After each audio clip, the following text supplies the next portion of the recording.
There's nothing like a mock for the holidays. A mock draft is what I wanna do. Enough with the cringe. Welcome back to Mock the Mock, where we take a look at someone else's mock draft. And I'm mocking, giving my views, thoughts, and opinions. What's crack-a-lackin'? It's your boy Broshmo, just in case you did not know. So today we're going to be looking at the NFL Draft Bible's own Jack Borowski. This was shouted out to me on Twitter, so we're going to go ahead and see how this sucker pans out. But special thanks to today's sponsor, Underdog Fantasy. If you're feeling froggy, if you're feeling like, hey, you know what, weekly fantasy, Jalen Hurts is out, I'm feeling good about Gardner Minshew, Uncle Rico, well, then you could go ahead and throw a little fab on it when you use promo code Broshmo when you sign up. They hook you up so you can start your betting journey, but bet responsibly, my friends. Tongue got twisted there, but let's go ahead and get into this. I assume this is the current draft, or at least as of Monday, so not take into account the Monday night game, Rams Packers. So let's go ahead and get into this sucker with the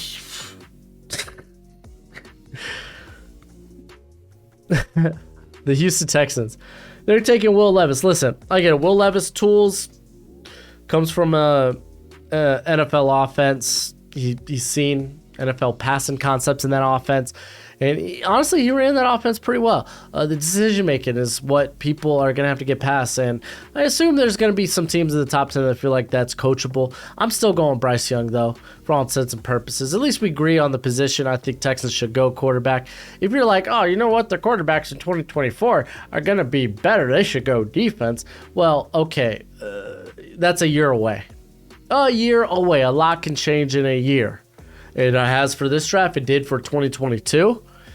You don't know what next year's class is gonna exactly look like because we don't have that information just yet. And also, you might be in a position where you're not even drafted in a range to get a quarterback. Now you're gonna have to shelve out some draft capital to go acquire that. No, just go ahead, evaluate the class that is here, that is now, and draft off of that, which means you're going quarterback. I'd go Bryce Young, though. The Chicago Bears go Will Anderson. Again, I'm kind of cool with either Will Anderson, Jalen Carter. It's 1A, 1B to me. Both are the best non-quarterback prospects in this class. On to the Seattle Seahawks via the Denver Broncos, Jalen Carter. Also, fun fact, I think there's no trades in this one, so we're not going to really discuss trades, but Seattle, you're basically taking whoever the Bears decide not to between Will Anderson, Jalen Carter. For the Seahawks, they get Carter. Yay. Arizona Cardinals are going Tyree Wilson. Wilson! Yeah, well, this Wilson's a little bit better than a volleyball, but he's not gonna test out. Like, he's gonna test out well for his size. However, he's not going to be like this Trevon. Wait, Wilson is on the same level as Trevon Walker. Pause. They are similar, at least in stature. And what you're looking at is Walker is tested out like phenomenally, like rare. He just didn't have production to his name. Wilson, not going to test out like that, but he's got the production to his name. They're not the same. They're not on the same level. They're not. I would say Miles Murphy is a bit closer to actually Trevon Walker, just again with a little bit more production to his name. But I also think he's going to test out similar in that regard. But Cardinals, you could really go a lot of ways. Offensive line, because I say line because Peter Skoronski, what do you see him as? Corner, pass rush. Really, the world is your oyster. All right, continue reading. Yes.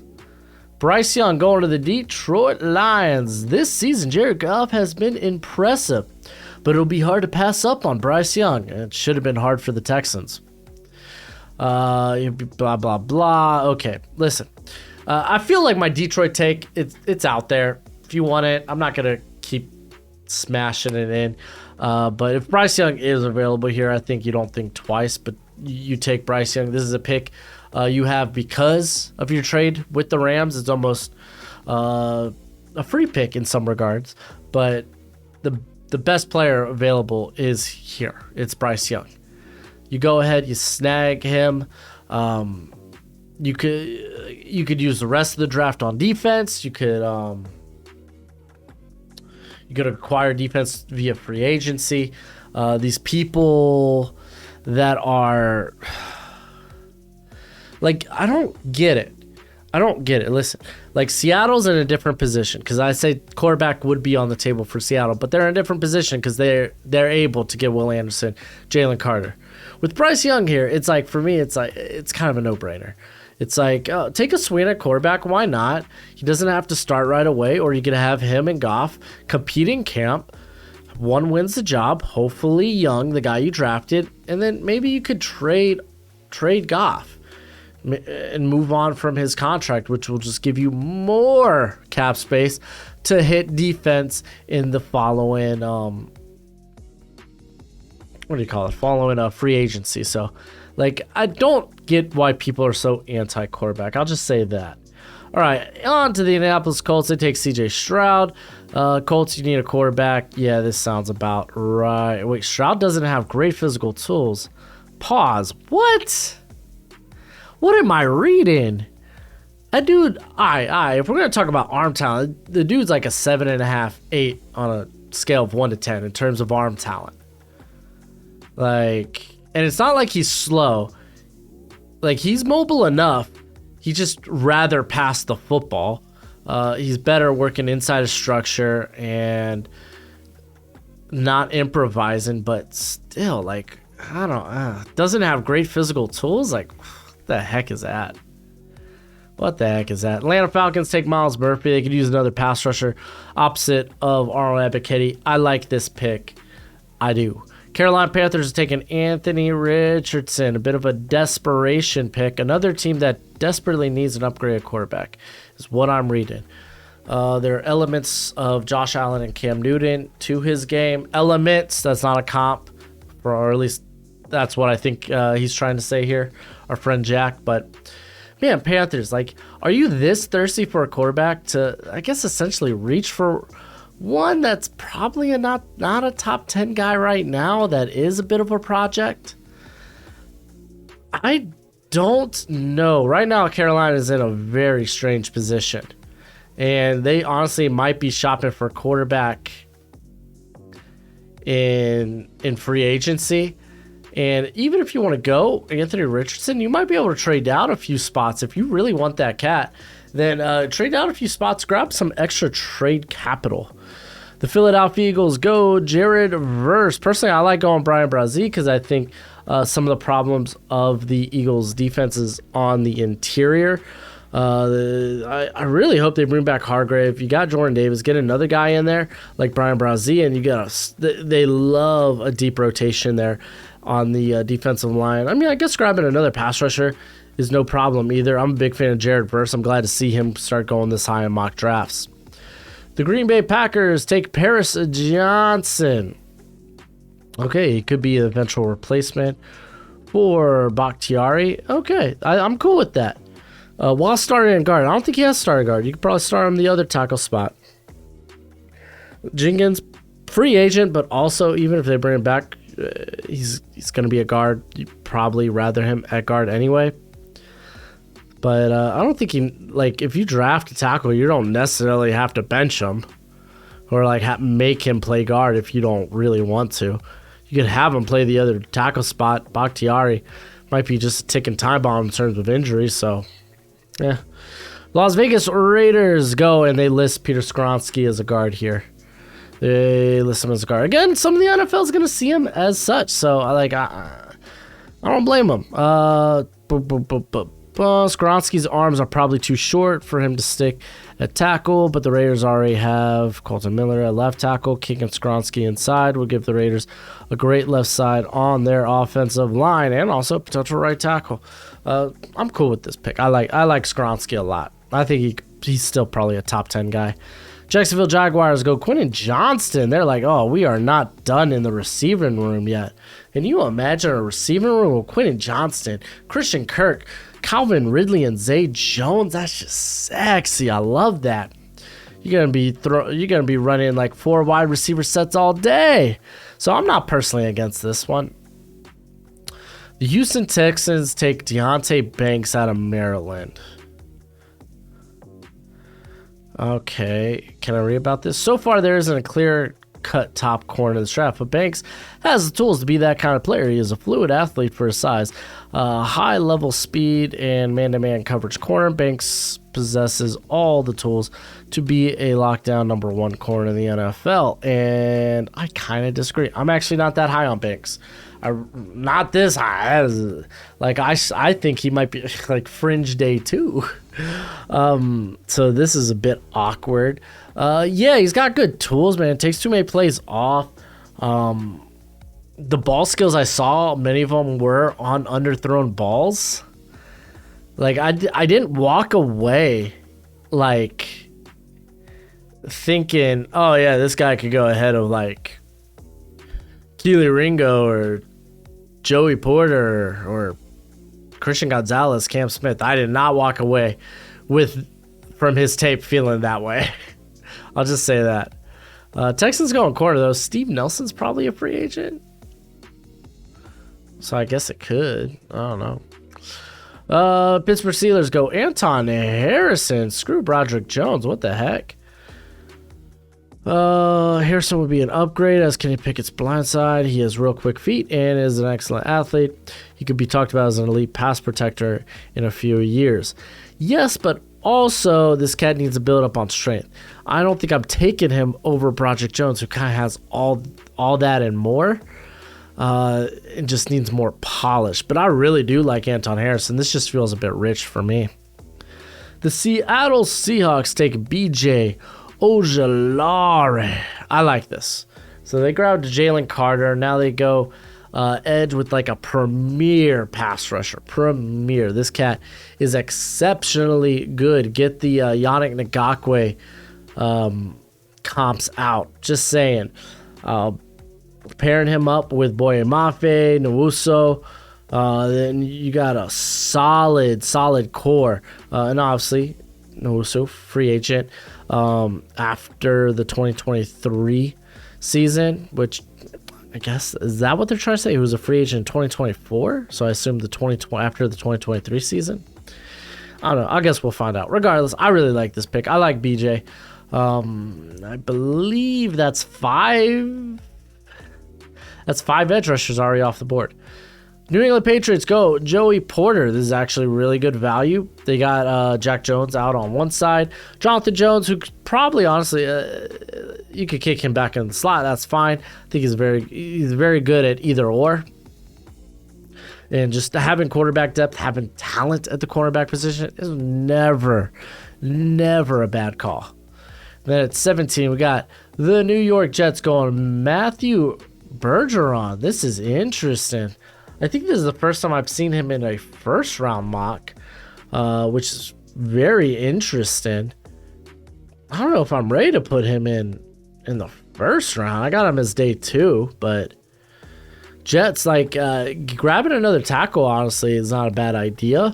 If they want to move Elijah Vera-Tucker to tackle, then have Bergeron in this instance compete with Mekhi Becton to be the other tackle. You have Lincoln Tomlinson on that deal. Hopefully he plays better, but Nate Herbig's been real good. Connor McGovern is very underrated. Hopefully they can bring him back, and also that offensive line starts looking a lot better. The Detroit Lions go with Drew Sanders, first linebacker off the board. Listen, Sanders has a wee bit of a tackling problem, mate. He really does.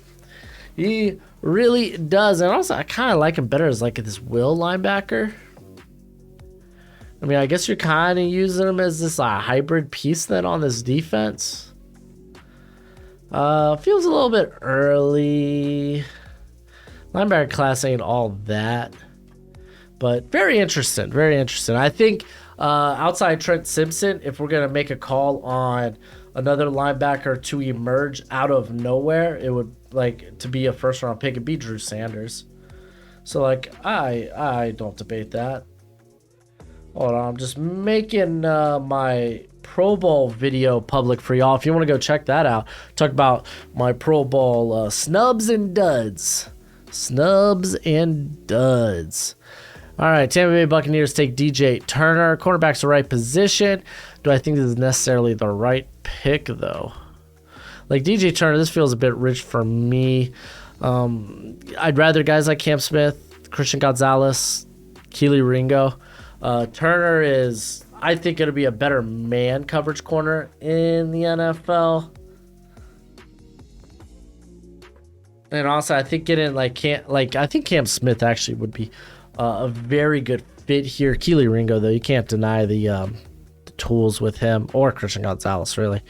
Tennessee Titans go Luke Musgrave out of Oregon State. He better have a banger Senior Bowl if he's going to go in the first. I don't really think this is the biggest need for the Titans to hit up, and he's not exactly a blocking tight end, kind of the problem there. You could get other playmakers. I believe Jordan Addison's still on the board. Brian Brazier's there if you want to just grab best player available. Broderick Jones. There's just better options, I think. Los Angeles Chargers go Brian Brazier. This is ludicrous value. For him to be available here is criminal. That guy's going to test out well. He's grindy on reps. I like it. Then we got the Washington Commanders go Mike Morris. What the heck?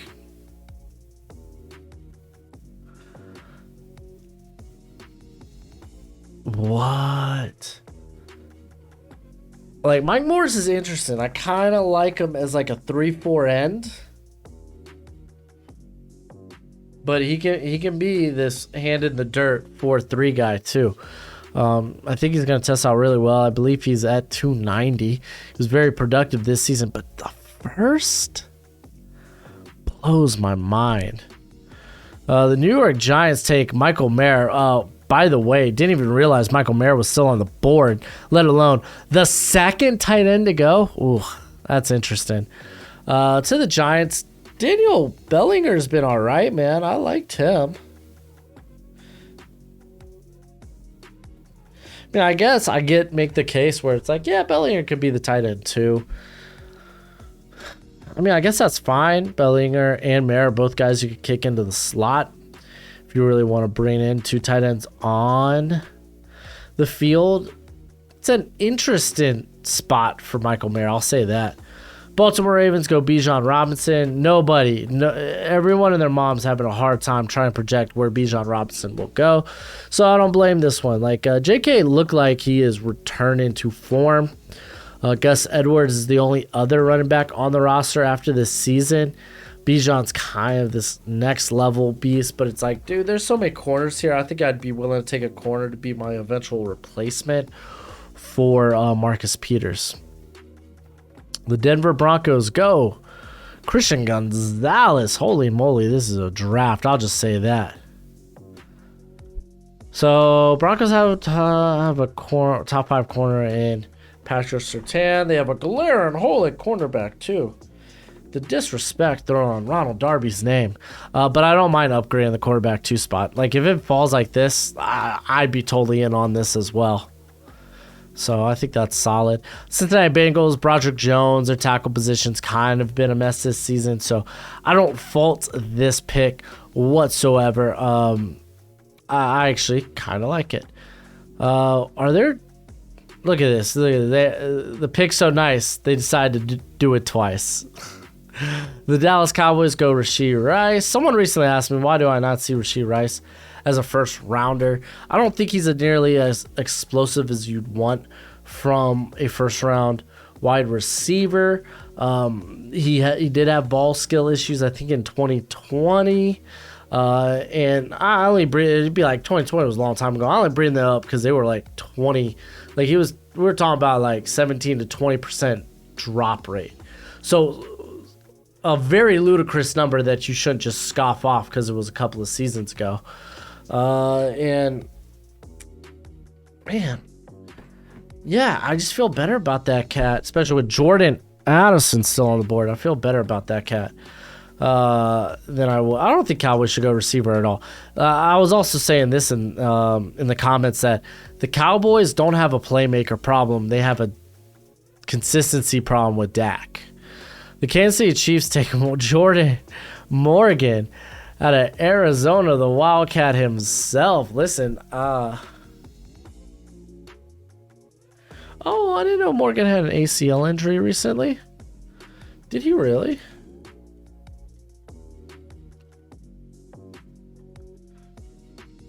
Yeah, tore his ACL back in November. Ooh, yeah, that's gotta knock him down boards. Not.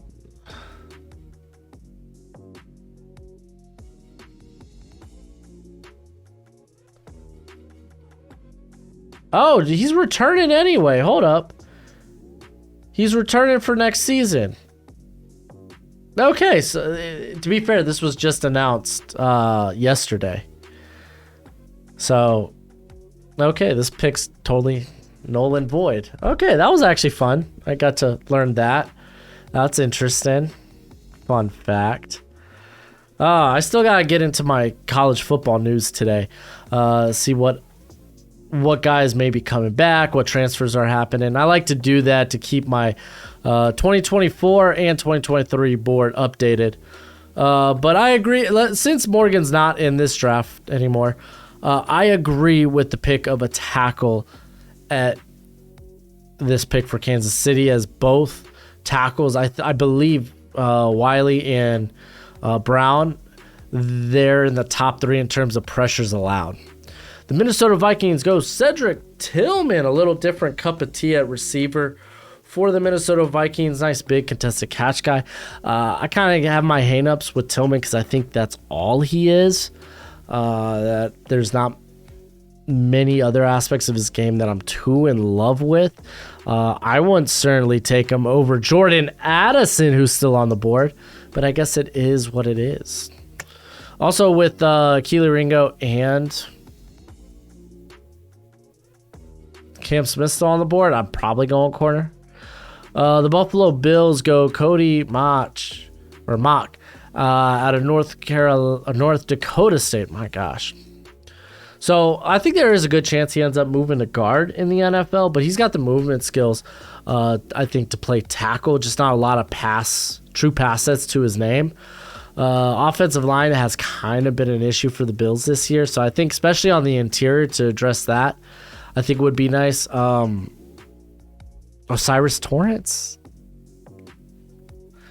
I don't know. Philadelphia Eagles, are they the last pick here?